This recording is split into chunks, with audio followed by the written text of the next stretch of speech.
আব্বা কি হচ্ছে রে বেটা? ঈদ তো শেয়াল, আমাকে ঈদ টাকা টাকা দাও, বাইর যাবো। তাই মুরগির মনে হয় একটা ডিম আছে, 1 টাকাতে বেচে 50 পয়সা তুই দিব, 50 পয়সা তোমার দিব।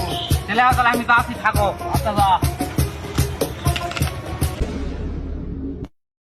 আঘাত তোর উপরে ডালত, ওই দাও উপরে মনে হয় পাকা আম আছে, দেখ। আব্বা কি হচ্ছে বেটা? ঈদ দেখ টাকা দাও। কয় টাকা লাগবে? 10 টাকা।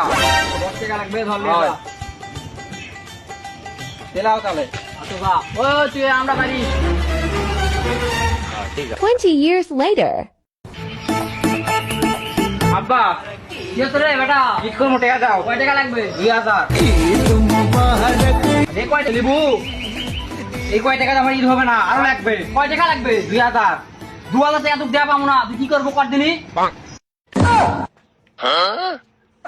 ঈদের সময় কিপটাম হোক, তুই বাপ না তো কাজ খামিটি বালু চাপা দিন।